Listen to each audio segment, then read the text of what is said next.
My name is Judith Macharia, and I'm a sport for development practitioner. And my work sits at the intersection of sport policy, governance, peace and development, where I design sport for development programs and policies that mostly focus on youth, women, and persons with disabilities. And something interesting about my work is that having worked at the grassroots sector and with multilateral institutions have really helped me kind of connect global development agendas with the locals, and then it helped me create more community-led solutions.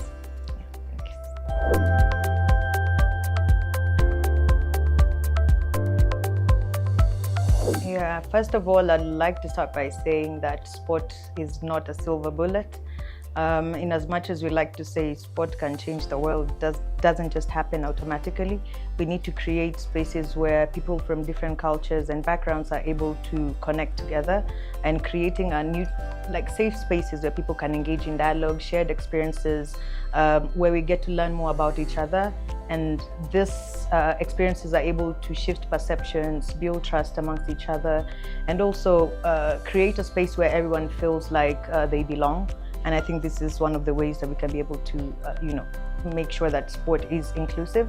And something I like to really encourage is that when we move beyond sport outcomes, this refers to performance, competition, all of these things, and also focus on creating spaces where people can engage in dialogue, because I believe dialogue is one of the ways you can be able to bridge our differences in culture, religion, all of these things. So if sport is used in combination with other interventions, then we can be able to maximize its potential in building peace and development, or rather just bringing people together and not just saying that sport can change the world. It does not just happen. Yeah.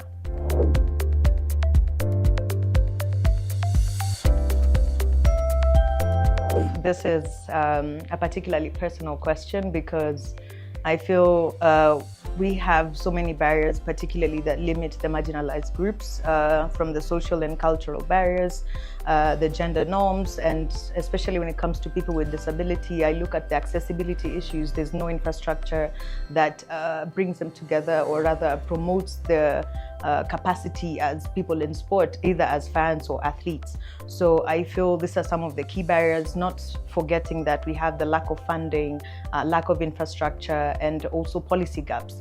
Because in Africa particularly, this is one of the biggest challenges that we're dealing with. Most of the organizations, or rather most of the people, talk about inclusion, but what happens when it comes to implementation? We don't see people implementing most of the things they talk about. And even in these discussions of inclusion, we hardly hear anyone talk about engaging people with disabilities as leaders in sport. So how are we going to promote inclusion if we don't include the people who are excluded in the first place? And I think this also connects to the policy gaps too, because if these people are not integrated in the policy design, all of these discussions, then it becomes as if you're creating solutions for people while you don't even understand their main problems. Yeah.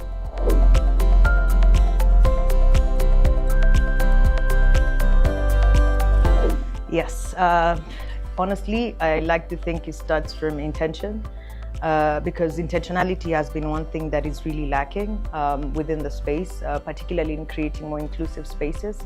And policy is really, really important. As I said, it just starts from including all of these people in the discussions, from the design and implementation of these policies. And then secondly, we also need to really think critically about the programs that we're implementing. Are they really working for us, or are we just doing it because we want to do them? So this requires constant monitoring and evaluation to see if it's effective, if it's impactful for the people we are addressing. And this particularly is an issue that I've seen in Africa, where majority of the funding is also not controlled by people within the context. So if I'm telling you I want you to create a program that is A, B, C, and D, while I've not considered the context, then the chances of it being successful are bare. So I really think inclusion in especially in the design and implementations of programs or policies, is really, really important. I think we also need a more coordinated approach among the different stakeholders, from government, federations, at the grassroots, and particularly as someone who's very passionate about the grassroots sector, I think they've played the biggest part in breaking these barriers and just creating a space where everyone feels like they're part of something. And even in this discussion, where you're talking about breaking barriers, I like to really commend like the efforts of the grassroots, because majority of the discussions are made in boardrooms. Policies are designed by people at the higher level, but the grassroots have been the ones driving most of this discussion. And I also like to look at the challenges that we have in infrastructure. If we look at women, if I start to think about where women footballers in Kenya play their sport, it's in the ugliest of spaces you can think about. It's the same thing with people with disability. So we really need to invest in ensuring that we have the right infrastructure. It's also not just about creating access, but also ensuring the safety of all of these individuals, because safeguarding, I believe, is part of the key things that we need to really focus on. If a woman is not safe enough to be in that space, then how will she be able to come forward, or more people will come on board?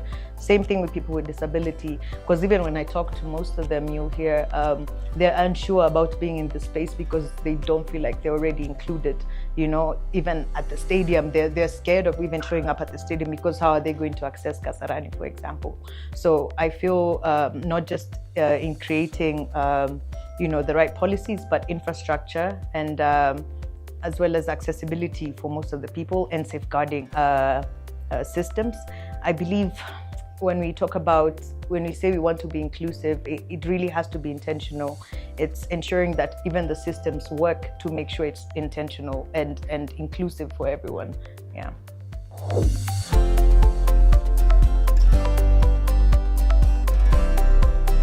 Ensuring the inclusion of all of these marginalized groups in the design and implementation of these policies, because you cannot claim to have solutions to things you not know of. So having these people in these spaces really plays a big part in ensuring that policies are inclusive. And also, I think, again, an African problem is that we have a lot of policies and things that are just kept on paper. It becomes just an aspirational thing. So we need to move from that to being more actionable and setting clear targets, timelines, of the things we need to achieve. And I think these are some of the ways you can be able to achieve, but also not forgetting that monitoring and evaluation is key, because as things continue to evolve, the world is evolving each and every day. So we really need to also monitor and evaluate all of these programs that we're implementing, if they're actually effective or if they're actually serving the people that we're looking to include within the spaces. Yeah.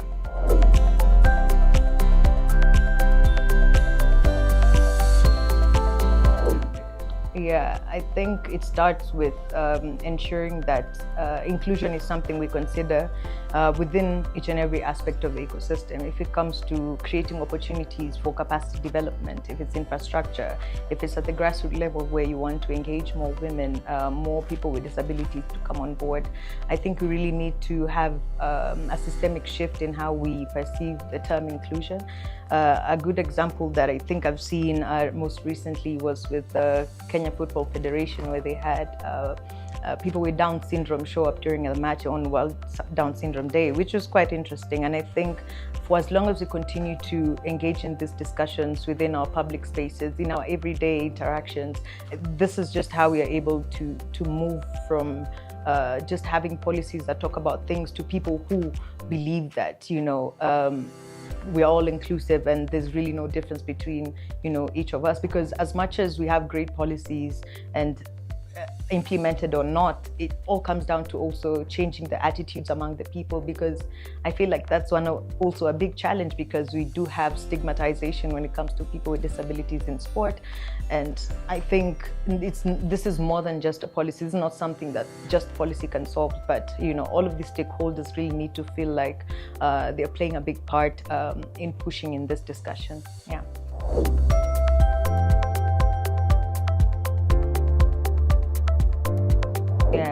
For me, this looks like a sporting system where, everyone is able to access, opportunities within sport, regardless of their gender, ability, background. I also aspire for a kind of a world where people with disability feel like they're part of the system, where they're included within spaces as fans, as leaders. It's not just about, because I feel like that's also a big part of the discussions where people say we need to have more women in leadership, which is something that continues to change over time. But I also feel like we need to integrate more people with disabilities too within the spaces. Another thing for me is we also need to create stable grassroots structures that are also accommodative of all of these groups of people, because at the end of the day, it's not just about building this kind of space where everyone just feels like they're part of it, but at the grassroots level is not really felt. So for me, I also think we really need to focus on creating like grassroots structures that push for more inclusive system. I look forward to a day when maybe I'll see an academy that integrates young people with disability, because I feel like they really struggle when it comes to coming on board within sport. It comes in a bit later for them. So I look forward to a day where this is happening. Also, something I'm really passionate about is ensuring that sport creates other additional opportunities for people. It's not just about participating in sport, but also education, employment opportunities, a place where people can feel like sport promotes also their personal development, because at the end of the day, all of these differences and things that separate us, if it's socioeconomic issues, I cannot be able to participate in sport if this part is lacking. So again, this is also critical. Another thing where I look forward to is where even the rest of the community, the local community would be able to embrace people with all of these differences within sport, particularly when it comes to investing in adaptive sports / disability sports. That's also an area that is slowly growing, but is still not there yet. And I look forward to a day where these athletes will celebrate in the same way that we celebrate our legends out there. And I feel like they've been left out in this discussion a lot. And lastly, because as I said, the grassroots has been very critical in this conversation.